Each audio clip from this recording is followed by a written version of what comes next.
Hello students, welcome to Semester Online Learning Classes. Over here you will get the best platform to upgrade your knowledge and make yourself better. In the previous video I have taught you about nouns, kinds of nouns, and I hope it is clear to everyone. In this video I have uploaded nouns, number and gender. So let's begin with noun, numbers. So nouns in English can be divided into countable noun and uncountable nouns. Countable nouns are nouns that we can count. For example, we can count tree, one tree, two trees, three trees, etc. Right? So tree comes under the category of countable noun. I hope it is clear to everyone. Uncountable nouns are nouns which we cannot count. For example, rain. We cannot say one rain, two rain, or three rain. So, rain is uncountable noun. Is it clear? As we can see, countable noun have a singular and plural form. Tree is singular and trees is plural, right?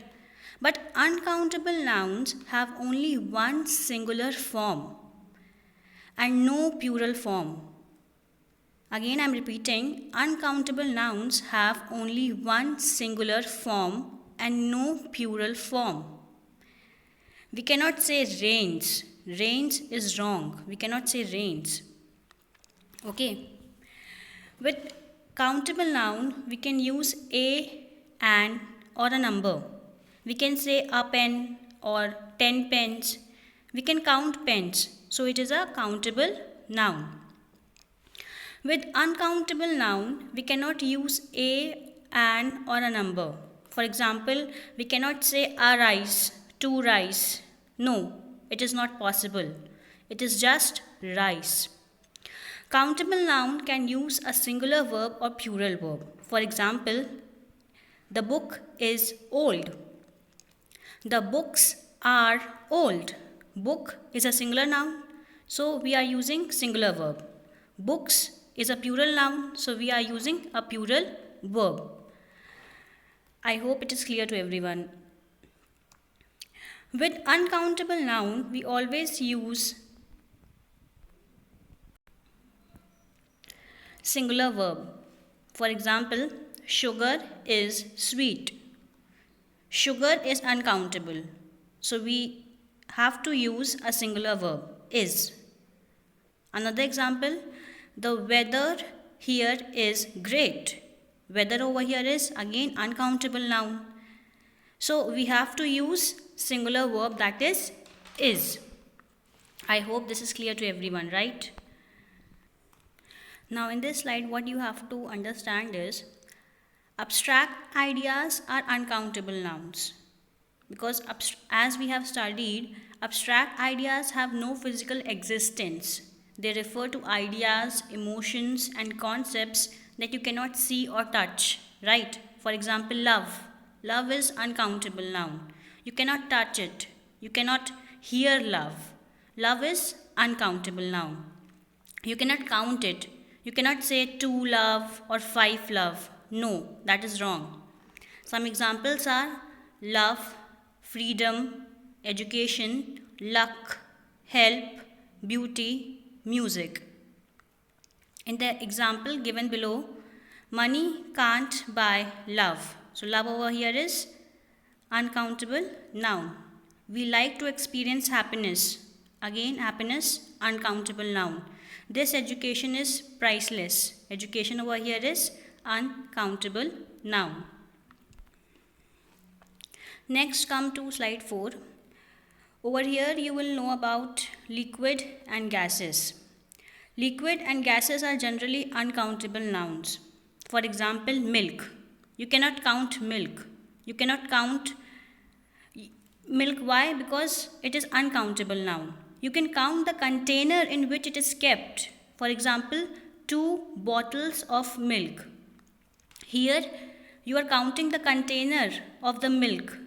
And in this case, you are counting the bottles and not the milk, right? So, some more examples of liquid and gases that are uncountable are water, milk, wine, oil, coffee, rain, soup, air, smoke, blood, juice, fog, and so on, right? One more thing which you have to understand over here is sometimes you will hear people say a coffee or two coffees. Why is a number used if coffee is supposed to be uncountable noun? The fact is, they are asking for a cup of coffee, a cup, or two cups of coffee, two cups. Again, you are counting the cups in which coffee comes in and not the coffee itself. So, it is just a short way of asking for. Like we generally say, please give me one glass of water. That is wrong. We cannot use one glass of water. We have to say, please give me a glass of water. A will be used over there instead of using one. That is a wrong sentence. Okay, I hope this is clear to everyone. Things that are made up of smaller parts, though, is considered as a whole. For example, sugar. Sugar consists of many grains of sugar, though it is considered as a whole thing. You cannot count sugar. If you are really bored, then you can count the individually grains of sugar, but again, you are counting the number of grains and not sugar itself, right? Because many of the students ask me, ma'am, we can count sugar. No, you cannot count sugar. You are counting the grain. You are not counting the sugar. So you have to understand that thing. So sugar is uncountable. If you count, you can count the teaspoon of sugar. But again, you are counting the number of teaspoon used, not the sugar. Some examples are like rice, salt, sand, flour, dirt, dust, traffic, grass, etc. Now, nouns that say something is made up of, these are normally uncountable nouns. Generally, you can say material nouns. Some examples are like wood, glass, paper, ice, gold, silver, iron, cotton, wool, steel, etc. For example, you cannot count gold. You can count bars of gold, but again, you are counting bars of gold and not gold itself. Again, one more thing which you have to keep in mind is with gold, we use singular verb. That is why over here in this example, I have used gold is expensive. With gold, I am using singular verb that is because gold is uncountable noun. Is it clear? As we have seen, some food are uncountable, usually food that is need to be cut or eaten in smaller pieces. Some examples are like you can say bread, fish, cheese, chocolate, meat, bacon, food, ham. For example, bread is uncountable noun. You cannot count bread. You can count slices of bread, not the bread. Same is with loaves of bread. We don't say breads. That also you have to keep in mind. Because I have already told you that uncountable nouns, they don't have plural form. So you cannot say breads, right? Be careful with the following uncountable nouns as they may be considered countable in other languages. Right? For example, money. Now you may be thinking, what, money is uncountable noun? Really, money is uncountable noun? Yes, but we can count money. So the answer to this question is you can count coins. You can count dollars, $1, $2, $3, but you cannot say one money, two money, three money, etc. So that is why money is uncountable noun. Other examples are like furniture, work, news, information, advice, luggage, money, etc. So these come These noun comes under the category of uncountable nouns.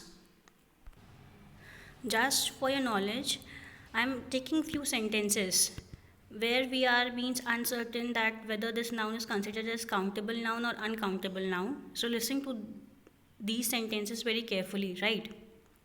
For comparison purpose. Like if I say I'm looking for a job.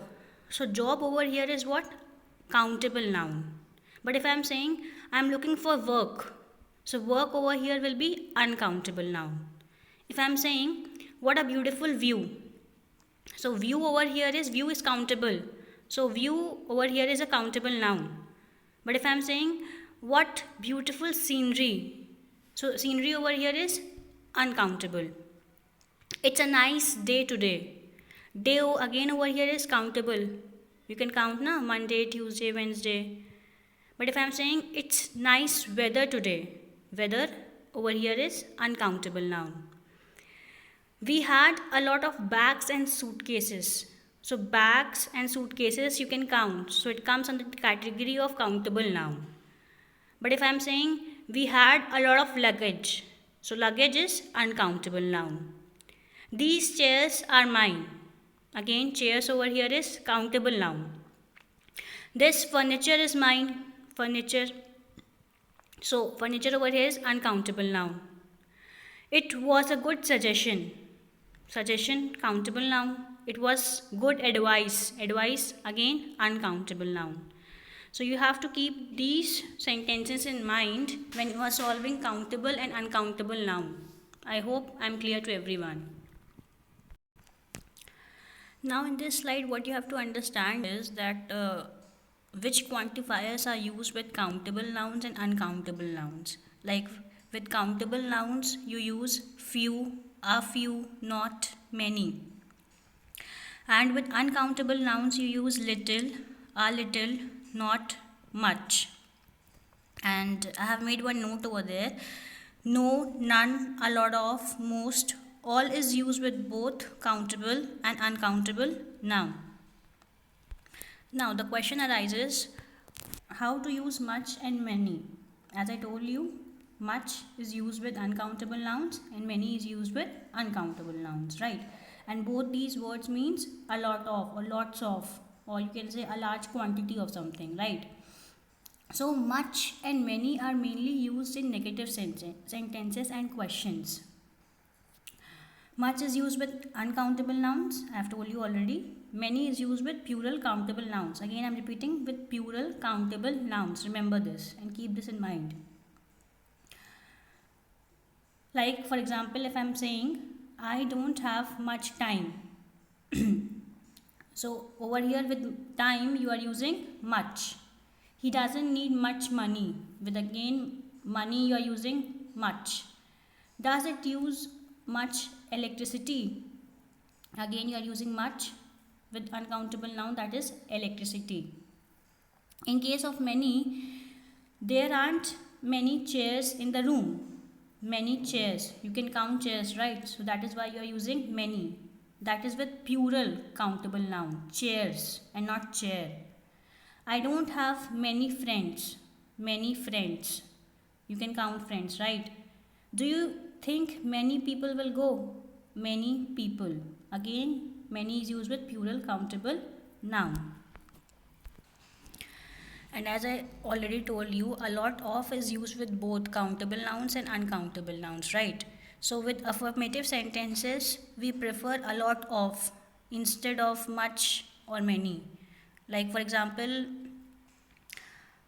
you can say, I need a lot of coffee. So over here, a lot of is used with uncountable nouns, right? There is a lot of traffic today. A lot of, again used with uncountable noun. Next example can be with the plural countable nouns, like she has a lot of friends. A lot of friends. Or you can say she has lots of friends. Both are correct. There are a lot of cars on the street. A lot of cars. Again you are using a lot of with plural countable nouns. I hope it is clear to everyone. Now let's try to understand another set of quantifiers, that is few, a few, little and a little. Both denotes a small quantity, or you can say a small amount. Like few, as I already told you, few is used with plural countable nouns, which means not many, or you can say not enough, or you can say nearly no. A few is used with plural countable nouns, which means some, a small amount. Again, little is used with uncountable nouns, and the meaning of little denotes that not much, not enough, nearly no. And a little is used with uncountable nouns, which means some, or you can say a small amount. Now let's take few examples. As I told you, few means not many. So few normally conveys a negative idea. So if I say he has few good friends, so a negative idea is portraying over here, means not enough. Few good friends, not enough. Another example can be few people went to the concert. So few people means again not enough. There are few honest politicians. Few honest, again not many, conveying a negative idea. Now come to little. Little, as I told you, it means not much. Little normally conveys a negative idea. For example, there was little time to finish it. There was little time to finish it. So over here it is portraying a negative idea. Nearly no time was left. Another example can be he has little patience with others. Or another example can be they have little money to spend. So you can say not much. Now come to a few. A few means some, a small amount. Few conveys a negative idea, but a few conveys a positive idea. So if I say he has a few friends that will help. So over here I am talking about a positive idea, that is a small amount of friend he is having, right? Or I say I have a few days off next month. So I am conveying a positive idea. She has won a few awards. A few, again conveying a positive idea. Then come to a little. A little means again some, a small amount. But a little normally conveys a positive idea. Like if I say I have a little milk, you can use positive idea, a small amount. I am having a little milk. Little bit is there. She has a little time to relax now. I have earned a little extra money. So it is conveying a positive idea. I hope all the quantifiers are clear to you. A few, little, where to use what. Now this is just a recap of whatever we have learned. I have just made a note which you have to see, that is we can make uncountable nouns countable by adding partitive nouns to them. For example, a bar of chocolate. Chocolate, furniture, butter, sugar, soap, advice, bread, water. These are all what? These are uncountable nouns. But if we want to make them, or we want to convert them into countable nouns, we have to add certain number over there. That is why I have written a bar of chocolate, 4 pieces of furniture, a tub of butter, a spoon of sugar, a bar of soap, a piece of advice, a loaf of bread, a slice of bread, a glass of water.